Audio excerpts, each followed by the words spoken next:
सोचिए, एक ऐसी इमारत जिसे दुनिया प्यार की निशानी कहती है, लेकिन इसके पीछे छुपा है दर्द, इंतजार और एक बादशाह की टूटी हुई कहानी। 22 साल तक हजारों लोगों ने मेहनत की। सफेद संगमरमर से बनी ये इमारत आज भी दुनिया को हैरान करती है। लेकिन सवाल है, क्या ताजमहल सिर्फ एक खूबसूरत मकबरा है, या ये एक ऐसे इंसान की आखिरी पुकार है जिसने सब कुछ होते हुए भी अपना सबसे प्यारा इंसान खो दिया? आज हम जानेंगे ताजमहल की असली कहानी। साल था 1631। मुगल सम्राट शाहजहां अपने समय के सबसे शक्तिशाली शासकों में गिने जाते थे। उनके पास दौलत थी, सेना थी, ताकत थी, लेकिन उनके दिल के सबसे करीब थी उनकी बेगम मुमताज महल। मुमताज सिर्फ रानी नहीं थी, वो शाहजहां की सबसे भरोसेमंद साथी थीं। कहा जाता है कि वो हर महत्वपूर्ण सफर और कई सैन्य अभियानों में उनके साथ रहती थीं। लेकिन 17 जून 1631 को बुरहानपुर में अपने 14वें बच्चे को जन्म देते समय मुमताज की मृत्यु हो गई। इस घटना ने शाहजहां को तोड़ दिया। इतिहासकारों के अनुसार वो कई दिनों तक गहरे शोक में रहे।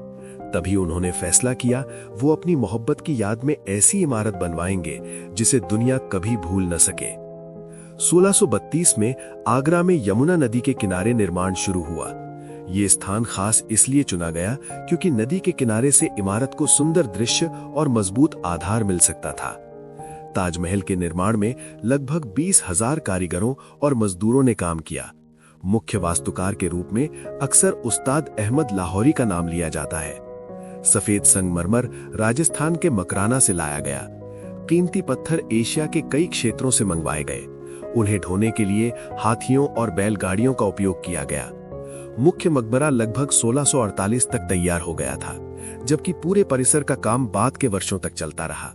अब सोचिए, 400 साल पहले बिना मशीनों और आधुनिक तकनीक के इतनी परफेक्ट इमारत कैसे बनाई गई होगी?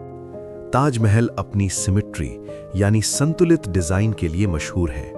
जो चीज बाईं तरफ है, लगभग वैसी ही दाईं तरफ भी है।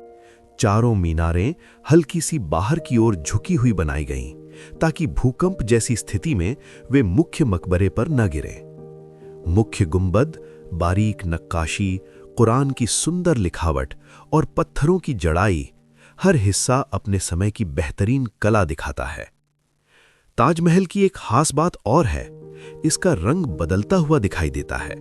सुबह के समय यह हल्का गुलाबी लगता है, दोपहर में चमकता सफेद, और शाम या चांदनी में इसका रंग नरम सुनहरा या नीला सा महसूस होता है। असल में सफेद संगमरमर रोशनी को अलग अलग तरीके से परावर्तित करता है। इसी वजह से ताजमहल हर समय नया सा लगता है। बहुत लोग सोचते हैं कि अंदर जो कब्रें दिखती हैं वही असली कब्रें हैं, लेकिन ऊपर दिखाई देने वाली कब्रें सजावटी प्रतीकात्मक संरचनाएं हैं। असल समाधियां नीचे के कक्ष में हैं, जहां मुमताज महल और बाद में शाहजहां को दफनाया गया। लेकिन कहानी यहीं खत्म नहीं होती। जिस बादशाह ने ताजमहल बनवाया, उन्हें बाद में उनके बेटे औरंगजेब ने सत्ता संघर्ष के दौरान कैद कर दिया। शाहजहां को आगरा फोर्ट में रखा गया। कहा जाता है कि वहां से वो दूर ताजमहल को देखा करते थे।